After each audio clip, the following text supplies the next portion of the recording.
오늘 이 본문 말씀은 그런 면에서 우리로 하여금 예수님께서 일편단심으로 한 조각 붉은 마음으로 어떻게 한 사람을 구원해 내시는가 하는 것을 단적으로 보여주는 그런 말씀이라고 하지 않을 수가 없어요.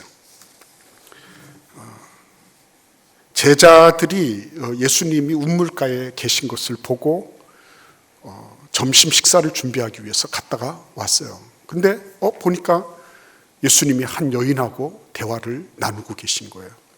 오늘 본문 말씀 그 앞에 4장 27절에 보시면 이때 제자들이 돌아와서 예수께서 여자와 말씀하시는 것을 이상히 여겼다 그랬어요. 왜 이상히 여겼을까요?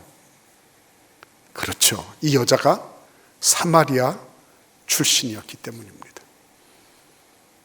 이 여인도 어떻게 유대인 남자가 나한테 물을 달라고 할 수 있습니까? 라고 화들짝 놀랄 정도로 파격적인 것이었어요. 한마디로 말씀드리면 그때 당시 통상적인 사고방식으로는 있을 수 없는 일, 그런 일을 지금 예수께서 자행하고 계셨던 거예요. 근데 여러분, 사마리아 여인 이렇게 하면 우리는 큰 감흥이 없잖아요. 근데 사마리아라는 땅 자체가 원래 북이스라엘 지경에 있는 거죠. 근데 북이스라엘이 BC 800년경에 아수르의 속국이 되면서 아수르가 씨를 말려버립니다. 북이스라엘 사람들을 이주시키고 그곳에 다른 이방 민족들을 심어서 다 혼혈을 만들어 버렸어요. 그래서 남쪽 유다에서 이렇게 보면 북쪽 이스라엘 사람들은 완전히 혼혈족에다가 말하자면 대단히 미안한 표현이지만 잡탕밥인 거예요. 그래서 남쪽 유다 사람들은 사마리아 사람들을 인간 취급하지 않았습니다. 개 같은 사람들이다 그랬어요. 비열하고 비천한 사람들, 발톱의 때만큼도 여기지 않았던 그런 사람들이에요. 그런데 그 사마리아인 남자도 아니고 그 가운데서도 여자를 예수님께서 붙잡고 말씀하고 계시다? 제자들로서는 이해가 안 되는 거예요. 예수님은 진짜 건널 수 없는 강을 건너신 것처럼 보였어요. 그것뿐입니까? 이 여인은 어떤 사람이 있죠? 그렇죠. 여러분, 우리가 그 4장 말씀을 이미 묵상을 했어요. 근데 이 여인은 한마디로 얘기하면 자기 스스로 잘난 척하는 사람이에요. 자기 스스로. 예수님이 뭐라고 말씀하시면 거기다 대고 꼭 대꾸했어요. 그것도 자기가 알고 있는 좁디 좁은 지식으로, 그런 편향된 그런 마음으로 예수님한테 꼬박꼬박 대꾸하고 꼬박꼬박 얘기를 했어요. 교만하기 이를 데 없는 거죠. 나도 당신만큼 안다는 거예요. 예수님, 나도 그래도 생각할 만큼 하는 사람이에요 하는 그런 거를 과시라도 하는 것처럼 그렇게 대꾸를 했습니다. 근데 그 정도가 아니죠. 이 사람들은 그 야곱에게까지 거슬러 올라가지 않으면 안 됐습니다. 왜냐하면 이미 자기들은 다 초토화돼서 자기들 안에서 혼혈이 되고 그리고 피가 다 섞어버려서 거기에서 무슨 정체성을 찾기가 매우 어려워요. 그러니까 야곱이 옛날에 우리한테 지어준 이 우물, 이걸로 얘기를 하지 않으면 자기 정체성을 세울 수 있는 그런 건덕지가 없는 거예요. 이 여인이 야곱 얘기를 쭉 하니까 너 그 물 마셔도 계속 목마르잖아.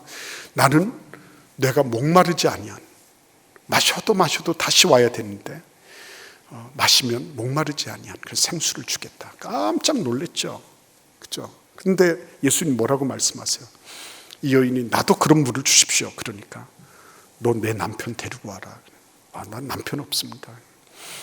뭐라 그러시죠? 너 원래 남편 5이 있는데 지금 있는 남자도 내 남편이 아니구나. 너는 늘 남자하고 같이 있었지만 남편이 하나 없는 사람이구나. 얘기는 뭐예요? 도덕 윤리적으로 완전히 꽝이라는 거 아니에요. 그러니까 그 다른 사람들은 다 새벽에 새벽같이 서늘할 때 이럴 때 와서 물 깃고 이러는데 이 여자는 다른 사람들이 나타나지 않는 정오 때쯤이나 나타나서 물 깃고 있는 거예요. 그 동네 사람들한테도 사마리아 사람들한테도 용납되지 않는 거부되는 그런 여인이었다는 거죠. 그러니까 영적으로 망가졌죠. 도덕 윤리적으로 아니죠. 사회적으로 이 사람은 소외돼 있죠. 그 인간적으로 보면 더 이상 얘기할 건덕지가 없는 그런 사람을 지금 예수님께서 붙잡고 계신 거예요. 그것도 대화를 하시면서. 그죠?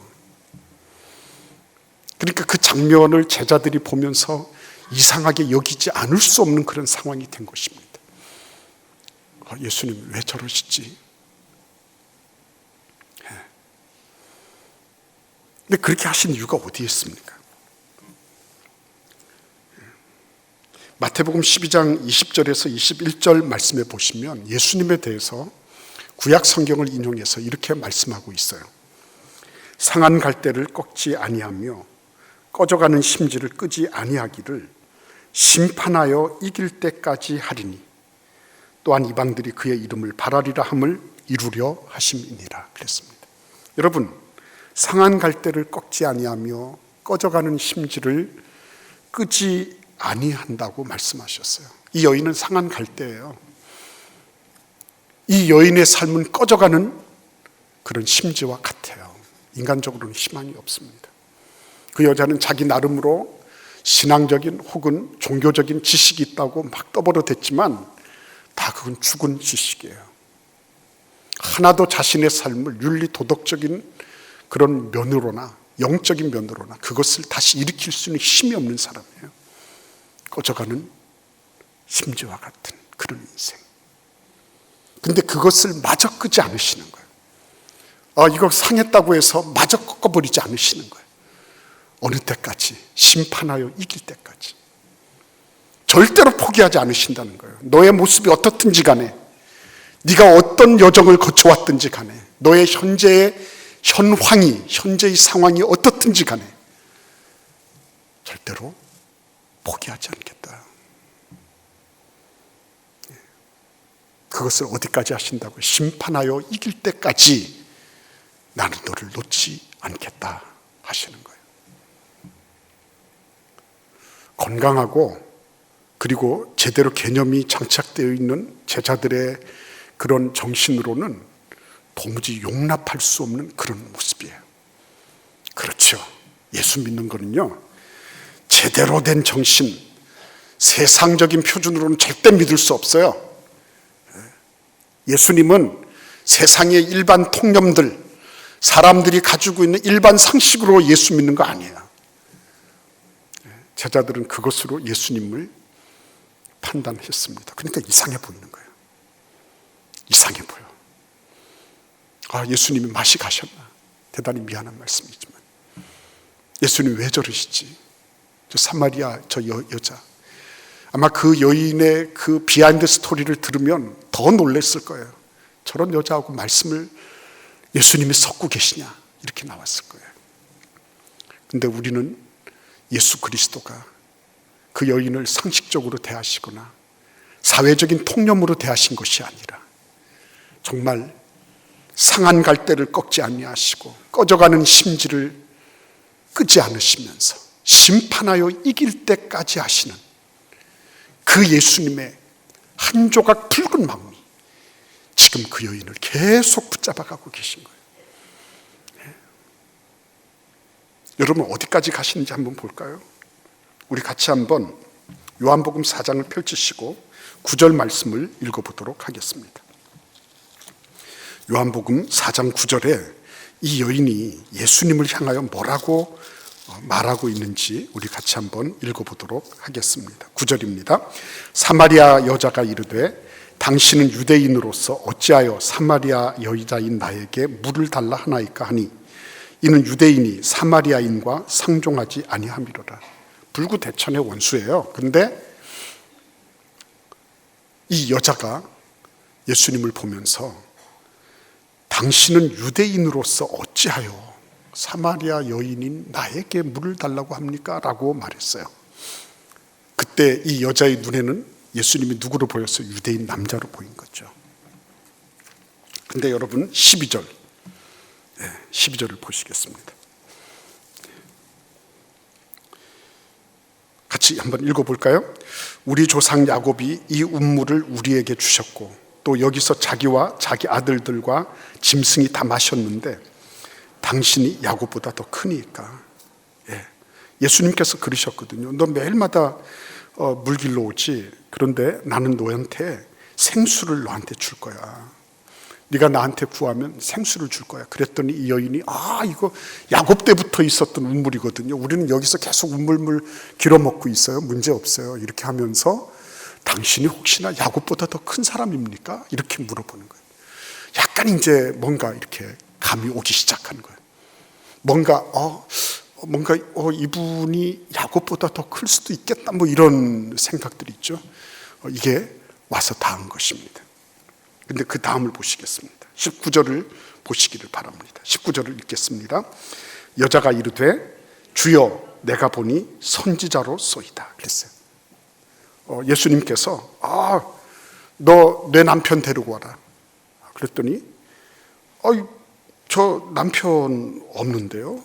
시침이 뚝 떼고 그랬어요. 그랬더니 너 지금까지 5이 있었지. 그리고 지금도 네가 동거는 하고 있지만 결혼하지 않은 남자지.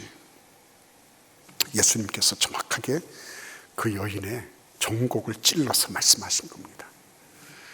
여인이 두 손 두 발을 다 들었어요. 그러고 보니까 당신 선지자 아닙니까? 어떻게 내가 한 일을, 나의 그 일대기를 그렇게 세밀하게 알고 계십니까? 자기가 완전히 노출돼 버렸죠. 하나님 앞에 누가 감히 섭니까? 하나님 앞에 완전히 노출돼 버리고 빨가벗겨진 거죠. 자신의 삶이. 그래서 그는 마치 비명을 지르는 것처럼 내가 보니 선지자로소이다. 처음에 유대인 남자부터 시작해서 야곱보다 좀 큰 사람인 줄 알았더니 이제는 어떻게 됐어요? 선지자입니다. 이렇게까지 됐어요. 그런데 거기서 멈추지 않습니다. 우리 같이 한번 29절을 읽어보도록 하겠습니다. 29절 말씀입니다. 이 여인이 자기가 물동이를 들고 와서 물을 기르러 가려고 했는데 예수님을 만난 이후에 그의 모든 것들이 바뀌어져 버렸어요. 그래서 물 길기 위해서 가지고 왔던 물동이를 버려두고 동네 사람한테로 갔습니다. 이 동네 사람들은 어떤 사람들이에요? 그렇죠. 자기를 거절했던 사람들이에요. 자기에게 거절감이라고 하는 어마무시한 상처를 줬던 사람들. 그들이 가서 뭐라고 얘기하는지 우리 29절을 읽어보겠습니다. 내가 행한 모든 일을 내게 말한 사람을 와서 보라. 이는 그리스도가 아니냐 하니 그랬습니다.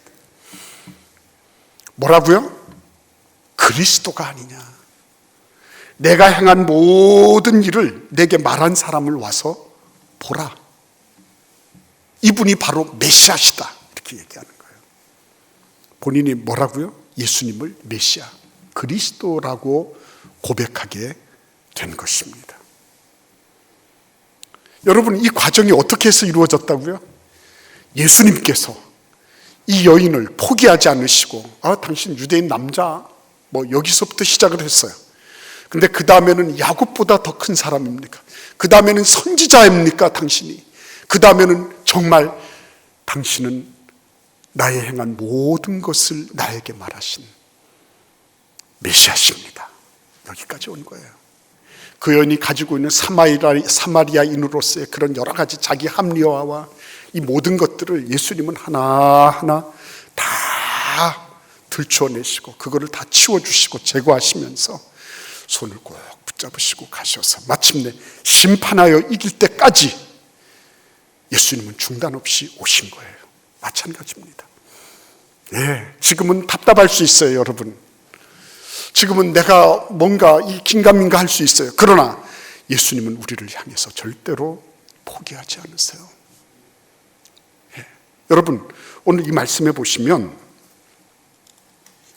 제자들이 예수님 진지 드세요 그랬어요.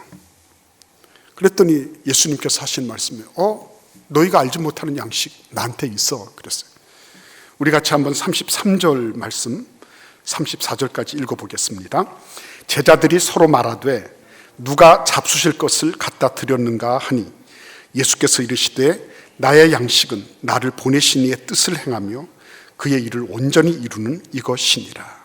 제자들이 서로 설왕설래했어요. 예수님이 혹시나 뭐 우리 말고 우리 도시락 가져오기 전에 누가 잡수실 것을 드렸나? 그랬더니 예수님이 하시는 말씀이 내가 가지고 있는 도시락은 이런 거야. 그거는 나를 보내신 이의 뜻을 행하고 그의 뜻을 온전히 이루는 이것이야. 이렇게 말씀하시는 겁니다. 너희들이 가져다 준 그런 도시락, 어떤 다른 도시락을 먹어서가 아니라 나는 하나님 아버지의 뜻을 온전히 이루는 것이 나에게 에너지원이야. 나에게 그것이 만족을 줘. 나는 이것으로 말미암아 그 어떤 것과도 비교할 수 없는 그러한 기쁨과 그리고 충족감, 만족감을 나는 누리고 있는 거야 라고 말씀하신, 다른 말로 말씀드리면 안 먹어도 배불러, 이런 말씀이에요.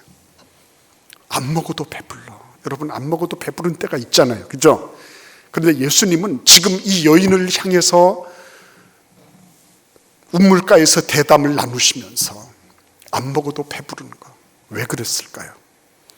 나를 보내신 이의 뜻을 행하며 그의 일을 온전히 이루는 이것 때문에. 다른 말로 말씀드리면 이 한 여인이 지금 자기가 어느 길로 가는지도 알지 못하면서 날마다 같은 일을 반복하고 있는 거예요. 마셔도 또 가라고, 마셔도 또 마셔야 돼. 근데 그렇게 가란 심령을 가지고 나온 이 한 여인을 향해서 하나님이 나를 보내신 그 뜻을 행하되 온전히 행하시는 것, 여기에다가 예수님은 당신의 모든 것들을 거셨던 거예요. 이 한 여인의 손을 꼭 붙잡고 당신 유대 남자로부터 시작해서 당신은 나의 그리스도이십니다 라는 고백이 나올 때까지 예수께서 그 일을 이루시는 그 과정들, 이게 나는 도시락 먹은 거야, 그거 안 먹어도 배부른 거야, 나는 그것으로 만족해, 그것으로 나는 에너지원을 삼는 거야 라고 말씀하시는 거죠. 그러니까 이 여인은 한마디로 말씀드리면 사마리아 여인이요, 참 어떻게 보면 네 가지가 없는 그런 여인이잖아요. 그럼에도 불구하고 예수님께는 무엇이 됐어요? 엔돌핀이 되는 거예요. 그런데 여러분 보십시오. 우리 같이 한번 오늘 본문의 39절 말씀부터 42절까지를 같이 한번 쭉 읽어보겠습니다. 여자의 말이 내가 행한 모든 것을 그가 내게 말하였다 증언하므로 그 동네 중에 많은 사마리아인이 예수를 믿는지라. 사마리아인들이 예수께 와서 자기들과 함께 유하시기를 청하니 거기서 이틀을 유하심에 예수의 말씀으로 말미암아 믿는 자가 더욱 많아 그 여자에게 말하되 이제 우리가 믿는 것은 내 말로 인함이 아니니 이는 우리가 친히 듣고 그가 참으로 세상의 구주신 줄을 알미라 하였더라. 와, 여러분 어떻게 된 거죠? 그냥 예수님이 메시아다라고 자기 고백하고 끝났나요? 아니죠. 심판하여 이길 때까지 하신다 그랬잖아요. 어떻게 이기신 거예요? 전도자가 됐잖아요. 전도자가. 이 여인이 전도자가 됐다니까요. 자기 혼자 나만 누리는 그런 구원의 은혜가 아니라 자기를 거부했던 사람, 나 싫어, 너 같은 그런 시쳇말로 인간 말종하고는 우리는 상종하지 않아, 같은 사마리아인들 사이에서도 배격을 당했던 이 여인이 지금 어떻게 된 거예요? 전도자로 바뀐 거예요. 전도자가 된 것입니다. 그래서 이 사마리아 여인 때문에 동네 중에 많은 사마리아인도 예수를 믿게 됐다 그랬습니다. 동네 중에 있는 많은 사람들도 예수를 믿게 됐어요. 이게 이긴 게 아니고 뭐겠습니까? 이게 이긴 게 아니고. 그러니까 여러분, 우리가 신앙생활하면서 정말 나의 모습을 통해서 누군가가 그리스도 예수를 알게 됐다. 큰 승리예요. 하늘나라에 엄청난 잔치가 벌어져요. 근데 여러분, 이런 일을 보십시오. 거기서 우리가 승리를 말하면 예수님께서 조금 더 성경을 읽어봐라고 그러실 것 같아요. 여기 보시면 사마리아인들이 예수를 믿고 난 다음에 예수님께 와서 조금만 더 우리 동네에서 계시다 가십시오, 머물다가 가십시오. 그래서 그곳에서 이틀을 계시면서 사마리아인들과 예수님 사이에 아름다운 그런 교제의 장이 펼쳐졌어요. 그런데 그 다음이 문제죠. 그 다음에 어떻게 됐어요? 이 사마리아인들이 더욱 많이 예수님을 믿게 됐습니다. 그래서 이 사마리아 사람들이 자기에게 예수 그리스도를 소개해 줬던 이 여인, 자기들이 배격하고 거절했던 이 여인에게 42절 말씀을 하고 있는 거예요. 그 여자에게 말하되 이제 우리가 믿는 것은 내 말로 인함이 아니니, 내 말로 인함이 아니니, 이는 우리가 친히 듣고 그가 참으로 세상의 구주신 줄 알미라 하였더라. 여러분, 엄청난 일이죠. 이게 무슨 일입니까? 이 사마리아 여인 때문에 예수를 알게 됐어요. 이 사람들이 예수 믿게 됐습니다. 그런데 예수님을 자기들이 알고 보니까 이제는 사마리아 여인 때문에 예수를 믿게 된 곳에서 이제는 직접적으로 구체적으로 예수 그리스도를 알게 된 거예요. 그래서 사마리아 여인에게 말하기를 지금까지는 우리가 너의 말을 듣고 예수님을 믿었다. 근데 우리가 직접 예수님을 만나게 됐어. 그래서 이제는 너의 말이 아니라 예수님을 직접 만나서 믿게 된 그런 믿음을 우리가 가지게 됐어. 이렇게 말하는 겁니다. 여기서 중요한 부분이 있어요. 어떤 게 중요하죠? 진짜 성숙한 거는요, 중매쟁이 역할을 하는 거예요. 내가 몇십만 명을 구원했습니다. 참 귀한 일이죠. 근데 그보다 더 중요한 일은 뭐예요? 몇십만 명을 구원하지 못했다 할지라도 내가 그렇게 예수님을 소개한 이후에 어떻게 하는 겁니까? 빠져나오는 거예요. 빠져나오는 거예요. 내가 계속 그 사람한테 무슨 영향력을 끼치려고 하고, 예수님과 그 사람 사이에서 내가 어떤 조절 역할을 하려고 하고 그럴 이유가 없는 거예요. 쿨한 거죠. 쿨한 거. 예수 그리스도를 믿으면요, 쿨합니다. 사람들 사이에서 무엇을 조작하고 어떤 것을 조절하고 무엇을 해서 자기의 어떤 목적을 이루려고 하고 하는 그런 것들이 없어지는 거죠. 쿨하고 깨끗하고 정갈합니다. 그러니까 이 사마리아 여인, 이 운물물 기르러 왔던 이 사마리아 여인은 예수 그리스도를 만나서 예수님이 자신의 구주가 되실 뿐만 아니라 우리 동네 모든 사람들에게 구주가 되신다. 그래서 그들에게 전도자의 역할을 감당했고, 전도자의 역할을 한 다음에는 예수님과 그리고 이 사마리아 사람들 사이에 더 직접적이고 더 막역한 교제가 이루어지게 하고, 그리고는 어떻게 하는 거예요? 역사의 장에서 물러가는 거예요. 얼마나 멋있는지 모릅니다. 이 모든 일이 예수님의 한 조각 붉은 마음, 그 마음을 가지시고 운물가에서 그 한 여인을 붙잡고 씨름하신 결과로 나온 거예요. 그렇죠? 오늘도 우리 예수님은 우리하고 함께 하시기를 바라세요. 우리의 삶의 영역이 어떻든지 간에 묻지 않으세요. 그런 거 가지고 추궁하시고 책망하지 않으세요. 그러나 예수님은 당신의 모든 것들을 드러내시기를 원하시고 우리에게 알려주기를 원하세요. 정직하게 받으면 되는 거예요. 오늘 우리의 삶 속에 이 거룩한 우리 주님의 한 조각 붉은 마음이 이 사마리아 여인에게처럼 우리에게도 그대로 적용되어 있다. 여러분, 그렇기 때문에 주님 앞에서 떠나지 마십시오. 그분에게서 계속 붙어 있는 게 그래서 중요한 거예요. 주님 앞에 붙어 계시면, 그러면 마침내 그리스도 예수의 이 한 조각 붉은 마음, 우리를 향하신 그 아버지의 뜨거운 열정과 포기하지 않는, 끝까지 이길 때까지 절대로 후퇴하지 않는 그 예수님의 그 열정과 열심이 마침내 우리를 이 성화의 자리에까지 이끌어 주신다는 이 놀라운 확신과 믿음 가지고 승리하는 은혜가 있기를 기원합니다.